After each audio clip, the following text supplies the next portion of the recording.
En este lugar en el que estoy hoy, aquí en la mitad de la vía, estoy en la avenida Américas con carrera 74, acabaron con la vida del papá de Iván Cepeda. El 9 de agosto de 1994, aproximadamente a las 9:05 de la mañana, su cuerpo quedó sin vida aquí dentro de su vehículo. Manuel Cepeda Vargas se dirigía con su escolta y su conductor hacia el Congreso de la República, donde iba a tener una reunión muy importante para incluir a Colombia en un tratado donde él exigía protección y seguridad para la población civil dentro del contexto violento que estaba viviendo en ese periodo Colombia. Él venía por aquí, por la avenida Américas, muy cerca a Portal Banderas. Los atacantes se acercaron en otro carro a su vehículo, le dispararon y su carro quedó detenido justamente en este lugar. Inmediatamente empezó el ataque y mientras reaccionaba la escolta y el conductor, el cuerpo del senador cayó sobre las piernas del conductor y en ese momento su carro quedó justamente aquí. Todo fue en cuestión de segundos. Las personas empezaron a acercarse a ver lo que había pasado y las condiciones en las que estaban los ocupantes del vehículo. Pero más allá de esa situación, había otra situación que estaba a punto de suceder que nadie se esperaba. En ese mismo momento, Iván Cepeda, su hijo, venía en un bus de servicio público porque se dirigía hacia la universidad. Él tenía que pasar por esta misma vía porque muy cerca estaba su casa. Cuando venía en el bus, vio que la camioneta de su papá pues estaba quieta. El panorámico del vehículo estaba totalmente roto. Inmediatamente pues pensó que era un accidente. Sin dudarlo, se bajó del bus en el que venía, se acercó al vehículo y cuando llegó encontró una de las escenas que ninguno como hijo quiere encontrar nunca en su vida. Se dio cuenta que su papá estaba muerto. Y ahí empezó una de las investigaciones más grandes que ha tenido Colombia en su historia, porque lo que ustedes van a escuchar de conclusión en medio de todo eso los va a dejar con la boca abierta.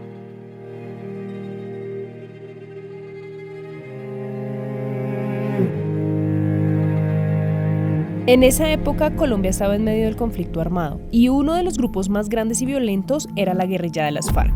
En los años 80, durante el gobierno de Belisario Betancourt, se intentó un proceso de paz con esa guerrilla y como parte de esas negociaciones, en mayo de 1985, las FARC, junto con el Partido Comunista Colombiano, fundaron un partido político llamado la Unión Patriótica o conocido como la UP.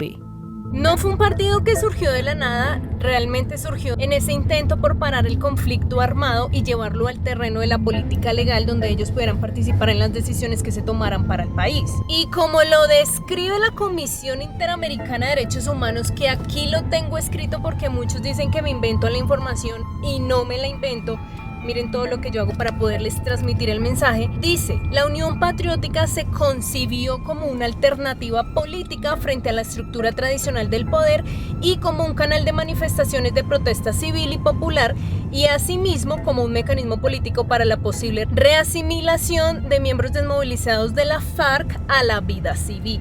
Pero con el tiempo pues la Unión Patriótica dejó de ser solo eso y se unieron personas de diferentes partidos políticos, de diferentes ideales que compartían su mismo objetivo, pero personas pues que no compartían o que no habían tenido nada que ver con la guerra. Entonces ese partido se vio como una opción diferente de participación ciudadana. De esa manera, la Unión Patriótica terminó siendo un partido político legal, con personas muy distintas entre sí, pero que en ese momento muchas veces fueron vistas como si todas fueran lo mismo. Hacer parte de la Unión Patriótica no solamente era una postura política, era un riesgo real, porque en ese momento en Colombia muchas personas veían ese partido como algo cercano a las FARC, ya que pues había nacido dentro del proceso de paz con ellos y en un país que estaba en conflicto armado constantemente los convertía en un objetivo. Además, en muchos lugares del país habían intereses muy fuertes, tanto políticos como sociales, económicos y sobre todo lo que dominó esa época fue el narcotráfico. Y cuando la Unión Patriótica empezó a ganar poder, empezó a mostrarse, empezó a tener ese liderazgo dentro de las decisiones del país, pues el tema del narcotráfico empezó pues a asustarse porque siempre habían tenido choques con estas guerrillas por el control de esos territorios. Y ahí fue donde empezó algo mucho peor. Empezaron a acabar con la vida de cada uno de sus integrantes. Manuel Cepeda Vargas, él no era alguien improvisado ni alguien que llegó a la política de un momento a otro. Cepeda nació el 13 de abril de 1930 en Bogotá y desde muy joven estuvo vinculado a temas políticos y sociales del país. Fue periodista, escritor, político. Durante años hizo parte del Partido Comunista Colombiano, donde empezó a formar su vida en la carrera política, donde empezó a fortalecer cada uno de sus ideales. Él era alguien muy activo, que opinaba, que escribía, que participaba en debates y sobre todo que se mostraba socialmente sin ningún tipo de miedo, podríamos llamarlo así. Estudió Derecho en la Universidad del Cauca, pero más allá de lo académico, lo que marcó su vida fue el contexto en el que empezó a vivir desde joven. Desde ahí se vinculó al Partido Comunista Colombiano, donde fue creciendo políticamente, ocupando cargos importantes y participando activamente en la organización de movimientos juveniles y políticos. A lo largo de los años no solo fue político, también fue periodista, escritor, incluso en los años 80 fue encarcelado en la cárcel La Modelo en Bogotá. Y esto es importante porque no solamente se trataba de un delito común, sino del contexto que vivía el país en ese momento, donde las personas vinculadas a movimientos de izquierda muchas veces eran perseguidas, vigiladas o detenidas por su actividad política. Con el tiempo, ya dentro de la Unión Patriótica, pues se convirtió en senador de la República. También se volvió uno de los líderes más activos, más representativos de este partido y seguía hablando, ahora con mucho más poder, con mucha más autoridad, hablaba públicamente de lo que él quería o lo que él esperaba de todo su país. Manuel Cepeda no solo era senador, también era papá, estaba casado con Gira Castro y tuvo a su hijo Iván Cepeda, quien años después también se convertiría en senador. Y eso es bastante importante entenderlo porque no se trata de que Manuel Cepeda simplemente fuera un político más, sino que era una de las caras más visibles dentro de todo el contexto político de Colombia. Y para ese momento, pues varios integrantes del partido de la Unión Patriótica ya habían sido asesinados. Por ejemplo, Jaime Pardo Leal, que fue asesinado en 1987 y él también había sido candidato a la presidencia de la República. Años después, en 1990, también acabaron con la vida de Bernardo Jaramillo Osa, quien también era candidato a la presidencia de la República para ese entonces dentro del partido de la Unión Patriótica y era una de las caras también visibles.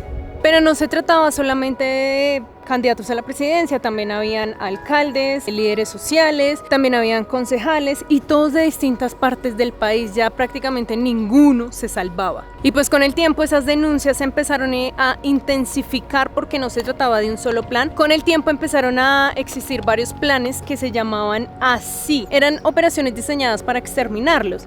Entre ellas estaba el Plan Cóndor de 1985, el Plan Baile Rojo en 1986, el Plan Esmeralda en 1988, el Plan Golpe de Gracia de 1992 y el Plan Retorno en 1993. Entonces no solamente era un objetivo, se organizaban de diferentes maneras para acabar con cada uno de ellos. Y pues para 1992 ya esos planes eran evidentes y el Partido de la Unión Patriótica ya denunciaba públicamente ante el Congreso de la República y ante la vida pública y todo, que estaban siendo amenazados de muerte y pues además ya habían ocurrido bastantes muertes antes de todo esto. Y ahí es donde empieza a aparecer más seguido Manuel Cepeda Vargas en 1992 porque él ya denunciaba abiertamente que estaba recibiendo amenazas contra su integridad, contra la integridad de sus compañeros que hacían parte del partido y cómo no, pues también amenazaban a los familiares de estas personas. Tanto así que el 23 de octubre de 1992, la Comisión Interamericana de Derechos Humanos solicitó medidas de protección para él y para los demás dirigentes. Pero las advertencias no se quedaron ahí porque pues Manuel en 1993 pues volvió a hacer públicas las amenazas que él y otros dirigentes estaban recibiendo mediante un plan que les nombré anteriormente llamado Golpe de Gracia. La denuncia la hicieron ante el Estado, ante los medios, ante el público en la calle. Intentaban que todo el mundo se enterara de lo que estaba pasando de ese plan de exterminio de la UP. Pero las respuestas a todo esto no fueron suficientes y continuó el mismo patrón de amenazas. Y es que en verdad insistían 1, 2, 3, muchas veces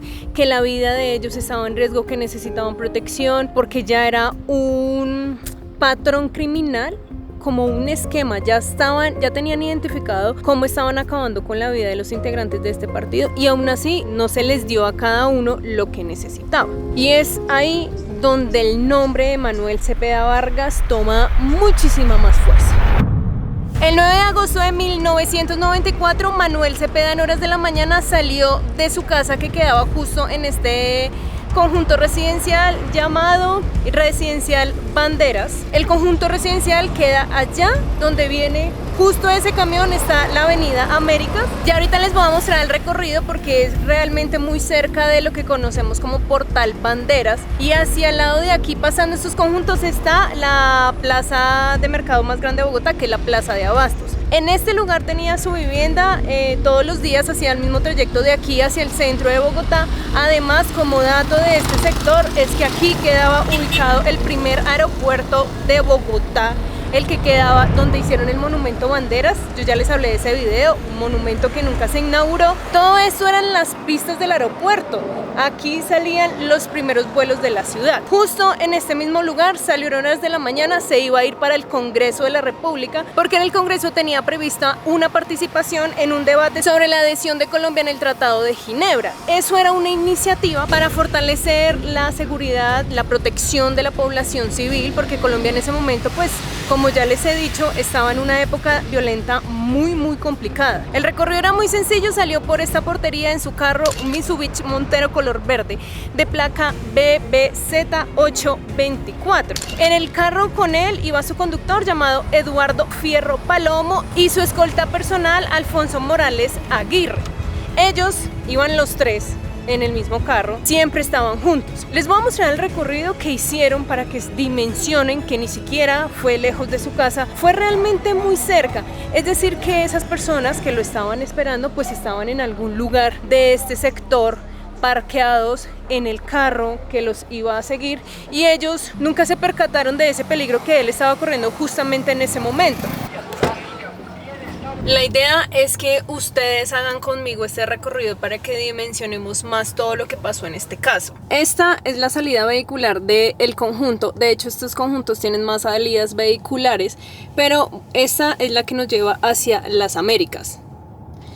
Voy a hacerlo todo en tiempo real para que ustedes se den cuenta a partir de ese momento cuánto dura el recorrido hasta llegar al punto de la tragedia. Esta ya es la avenida Américas. Este sector hacia el lado de allá está la plaza de Abastos. Todo este lugar, aquí está la intersección entre lo que es la localidad de Kennedy, Bosa, como para ingresar a los barrios, y aquí queda lo que conocemos como el monumento Banderas, que yo ya les hablé de ese monumento. A este lado pues se ven los conjuntos residenciales, si ven que son varios apartamentos. En este, que es muy grande, ahí estaba el aeropuerto antiguamente. Cuando bajamos el puente peatonal, ya el puente vehicular, ya nos encontramos con lo que es Portal Banderas, es este. Si se dan cuenta, ya llegamos acá, y justo desde este punto empieza como todo el recorrido, su recorrido final. Porque según las investigaciones, pues Manuel Cepeda iba aquí en el puesto delantero, su conductor y el escolta en la parte de atrás. A partir de este momento, aparentemente la camioneta se acerca al carro de Manuel y lo empieza a perseguir. Y justo en este sector es donde empiezan los disparos, donde el conductor no se da cuenta, como que en cuestión de segundos, y el carro queda parado justamente ahí donde está este puente peatonal, que antiguamente no estaba. Justamente aquí, saliendo por esta subida peatonal al puente, aquí en esta vía quedó el carro quieto, y ya todas las personas pues que estaban acá no sabían si acercarse o qué hacer. Pero sí se dieron cuenta que el recorrido era bastante corto, o sea, fue como salir y ya. Los disparos impactaron inmediatamente el panorámico del carro, y uno de esos proyectiles, que en total fueron 7 impactos, 2 de esos impactaron directamente en la cabeza del senador. Como les dije, todo fue en cuestión de segundos mientras el conductor reaccionó y el escolta sacó su arma por la parte trasera del vehículo para reaccionar contra los disparos. Justo le impacta y el senador cae en las piernas del conductor, dejó caer su cuerpo y ahí quedó inmediatamente sin vida, según las investigaciones de este caso. y lastimosamente pues el escolta hizo todo lo que estaba en sus manos, pero esto no detuvo la vida de estos criminales. Reconocer el lugar por si ustedes quieren venir hasta acá, porque al otro lado de las Avenida Américas hay un monumento dedicado en memoria a Manuel Cepeda Vargas. Ahorita vamos allá. Llegar hasta aquí es muy fácil porque allá está el portal Banderas, se bajan ahí, vienen caminando hacia este lugar y el primer puente peatonal que ustedes encuentran justamente aquí. Y allá está el monumento, pero ahorita vamos para allá. Primero les cuento como todo el contexto de todo esto. Y como les dije al inicio de este video, quedó justamente aquí parado en el barrio Mandalay. La dirección exacta es Avenida Américas con carrera 74 y para ser más exactos justo debajo de este puente peatonal que queda saliendo también, como les dije, del portal Banderas. Esto es la localidad de Kennedy en Bogotá. ¿Ustedes se imaginan estar por este lugar y que frente a sus ojos pase algo así? Pues pienso que en el primer momento en que ustedes lo están viendo, que uno lo ve, pues no va a reaccionar por miedo a que también le pase algo a uno. Pero ya cuando las cosas como que se calman, siento que la gente puede reaccionar o al menos ir a ver. Y eso fue lo que pasó en esto. Las personas esperaron y luego se fueron hacia el vehículo. Y mientras todo eso estaba pasando, pues venía en camino su hijo sin pensarlo, sin ni siquiera imaginar lo que estaba pasando con su papá, aunque pues ya la violencia y esas amenazas ya las tenía dentro de su casa, ya le habían llegado advertencias, le llegó el día anterior una lista donde él estaba incluido, lista que habían hecho para saber qué integrantes del partido pues iban a asesinar.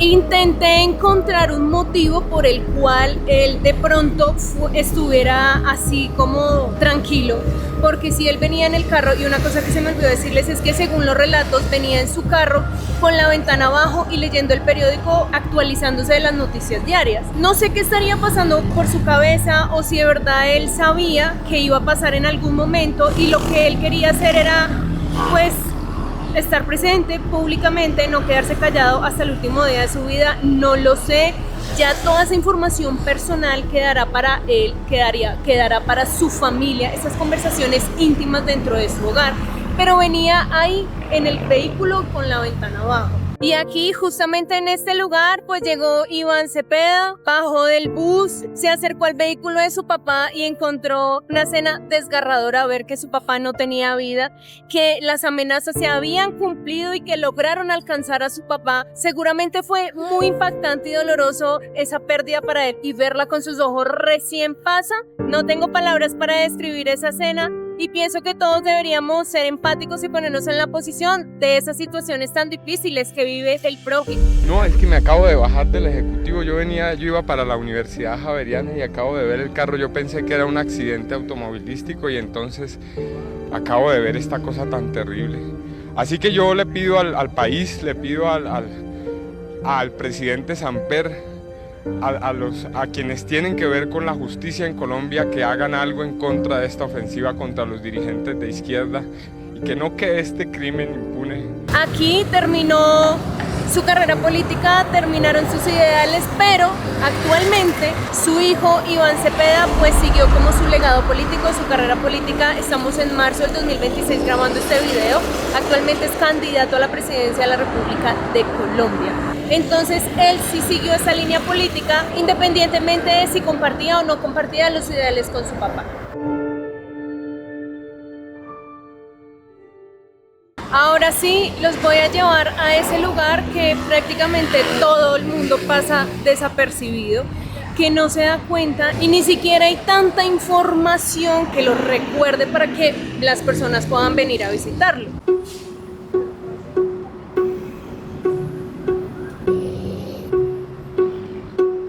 Y se trata exactamente de este lugar, el Arco, homenaje a Manuel Cepeda Vargas, que está ubicado justo en la Avenida Américas. Muchas personas creen que justamente en este lugar fue donde quedó él sin vida, pero no es así.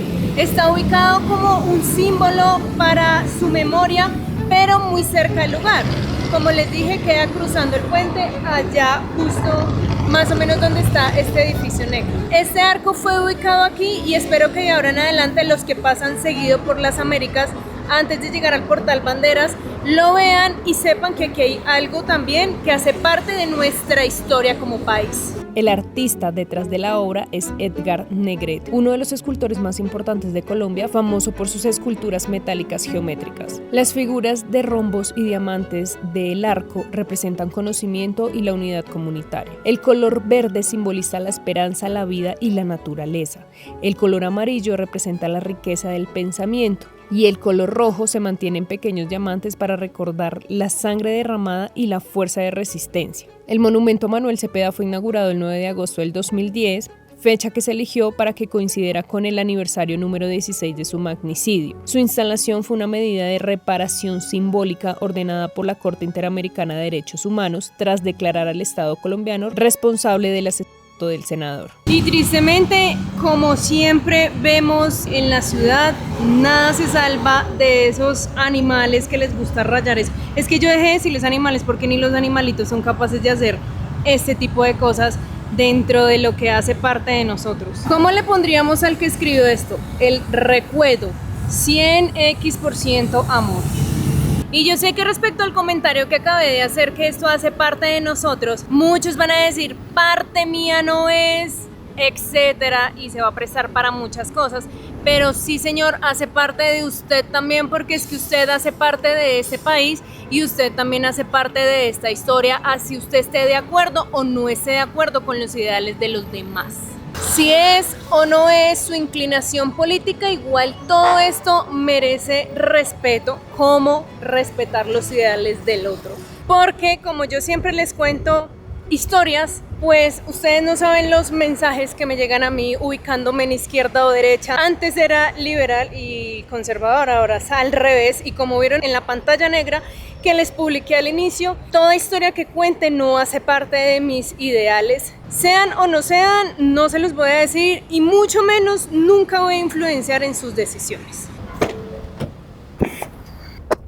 Al día siguiente de las es decir, el 10 de agosto de 1994, ocurrió algo que terminó de confirmar que lo que había pasado no era un hecho aislado, que no era algo personal, sino que era algo que ya lo sabían. Un grupo paramilitar que se hacía llamar Muerte a Comunistas y Guerrilleros, conocido como MACOGUE, emitió un comunicado público adjudicándose la responsabilidad de las de Manuel Cepeda Vargas. Este tipo de grupos no era desconocido en esa época. Hacían parte de estructuras paramilitares que operaban en distintas regiones del país, muchas veces con discursos abiertamente anticomunistas, donde señalaban como enemigos a quienes pertenecieran a movimientos de izquierda, partidos políticos como la Unión Patriótica o incluso a los líderes sociales y sindicales.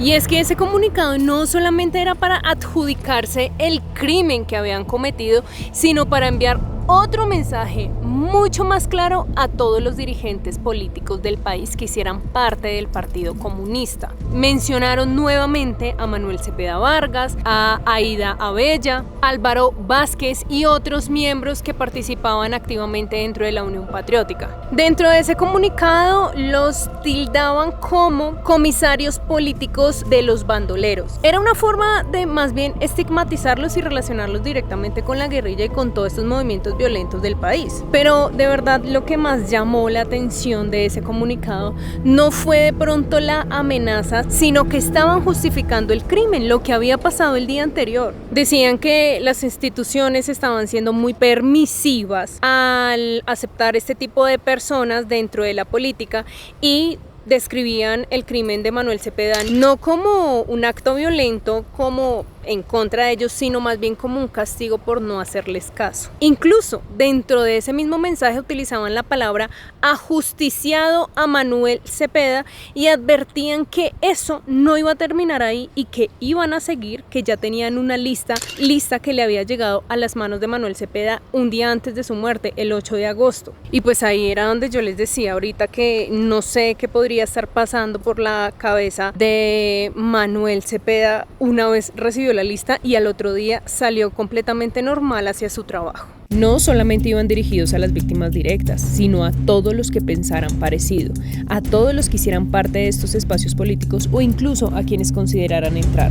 Era un mensaje claro: participar en este tipo de política podía costarle la vida, y en el caso de Manuel Cepeda, ese mensaje se cumplió apenas un día después de su asesinato. Tras su muerte no terminó ahí la persecución contra la familia Cepeda, sino también su familia empezó a recibir amenazas que quedaron registradas en el expediente de la investigación, que provenían incluso de agentes oficiales del Estado. Su hija María Cepeda pues tomó la decisión de irse de Colombia al recibir este tipo de hostigamiento contra ella, y su hijo Iván Cepeda también salió del país en ese mismo momento. Cepeda salió desde lo que pasó con su papá tiempo después hasta el año 1995. Incluso estando fuera del país, las amenazas no cesaron. Eso no terminó ahí, porque cuando regresó al país volvieron a amenazarlo. Cada vez el nivel era más alto, los ponían como en esa cuerda floja de me quedo o me voy, y él tuvo que nuevamente salir del país. De hecho, él y su esposa recibían constantemente amenazas por teléfono. La situación fue tan grave que Iván Cepeda tuvo que salir nuevamente del país. Permaneció fuera durante 4 años junto a su familia por el riesgo real que corría contra su vida y su integridad. Cuando regresó, tampoco terminó, debido a su trabajo en la Fundación Manuel Cepeda Vargas y en el Movimiento Nacional de Víctimas de Crímenes de Estado. La Comisión Interamericana de Derechos Humanos pues tuvo que dictar medidas cautelares para proteger su vida y la de su entorno cercano. Y el 29 de diciembre de 1994 se decretó oficialmente la apertura de la investigación de todo este caso. Durante años, la Fiscalía empezó a recopilar datos, testimonios, elementos probatorios que pudiera pues identificar a los responsables, porque para ese momento quienes habían disparado contra el senador pues eran personas totalmente desconocidas. No se tenía ni una pista de quién había sido el autor material e intelectual del plan. Pero bajo el cielo y la tierra no hay nada oculto, y cuando se quiere llegar a la verdad, se llega. Hay casos en los que los poderes son más grandes que la verdad nunca sale a la luz.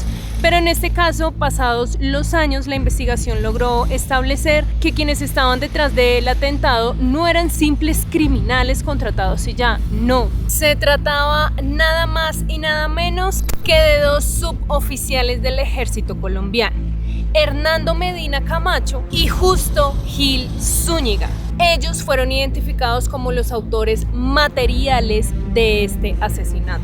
Es decir, que quienes dispararon ese día no eran simplemente personas civiles como usted o como yo, que se dedican a esos asuntos criminales, sino que eran miembros activos del Ejército Nacional de Colombia en ese momento. Y es que si ustedes retroceden un poquito la historia, se trata más o menos de lo que pasó en el caso de Jaime Garzón, donde también se vieron involucradas las fuerzas militares de Colombia, siendo los autores materiales de estos crímenes. Es decir, que no solamente pasó en el caso de Manuel Cepeda, ha pasado en presuntamente diferentes casos de los cuales presuntamente no sabemos la verdad, o presuntamente ellos no participaron, pero pues a raíz de todas estas historias, por eso les dije ahorita que todo esto también pertenece a ustedes, aunque digan no, porque no pienso igual que esa persona, no, hace parte de ustedes. Porque nosotros tenemos una historia bastante violenta, y todo lo que les cuento y todo lo que investigamos, pues nos empezamos a dar cuenta de ese círculo que hay tristemente dentro de una institución que debería proteger nuestra integridad. En ese mismo proceso también se tomó una decisión importante. Carlos Castaño Gil, quien había sido vinculado al caso como presunto autor intelectual, fue absuelto en esa primera instancia, pero la historia judicial no terminó ahí. Los abogados de los condenados apelaron la decisión, insistiendo en que eran inocentes. El caso pasó a ser parte del Tribunal Superior de Bogotá el 18 de enero del 2001. La Sala Penal pues confirmó de manera íntegra la sentencia en primera instancia, es decir, se ratificó la condena contra los 2 suboficiales del ejército. Pero después de eso, la defensa de estos 2 suboficiales, ex suboficiales, intentó buscar otra manera de sacarlos de ese problema. Presentaron un recurso de casación penal ante la Sala de Casación Penal de la Corte Suprema de Justicia. El argumento era que la sentencia violaba la ley y que debía ser revisada. Pero como era de esperarse, ese recurso, esa petición, pues no accedió a las pretensiones que tenía la defensa y la condena volvió a quedar firme. Y pues ya años después, en cumplimiento con la ley, los 2 suboficiales obtuvieron libertad condicional. Uno la obtuvo el 31 de marzo del 2006 y el otro el 14 de mayo del 2007. Pero pues las cosas no terminaron ahí en la libertad condicional, porque el 14 de noviembre del 2008 el caso fue llevado nuevamente ante la Corte Interamericana de los Derechos Humanos. Y finalmente el 26 de mayo del 2010 la Corte pues ya emitió oficialmente su sentencia, donde el Estado colombiano era responsable de ese crimen. Años después, en el 2020, este caso volvió a ser analizado dentro de la investigación más grande del conflicto armado en Colombia. Ahí se retomaron varios detalles claves, como el lugar exacto y la hora en que ocurrió el asesinato, y se volvió a ubicar dentro de ese contexto de violencia contra la Unión Patriótica. Y más recientemente, el 16 de abril del 2025, Hernando Medina Camacho, uno de los hombres condenados por el asesinato de Manuel Cepeda, fue capturado nuevamente en la ciudad de Neiva, en Colombia. No fue una captura por algo nuevo, fue porque este hombre ya tenía una orden judicial vigente en su contra por el delito de homicidio agravado. Es decir, a pesar de haber sido condenado años atrás, su situación judicial pues no estaba completamente resuelta. En otras palabras, este hombre recuperó su libertad condicional. Cuando recupera la libertad condicional, pues hay ciertas condiciones, como por ejemplo que se tienen que presentar cada tanto tiempo ante la justicia, rendir cuentas, mostrarse como decir, mire, aquí estoy, no me he fugado, sigo presente, responsable y poniéndole la cara a este problema. Pero lo que hizo este personaje fue desaparecer y no dar ningún cumplimiento a la libertad condicional. Y como no lo hizo, no lo quiso hacer, pues su caso volvió a abrirse ante la justicia colombiana.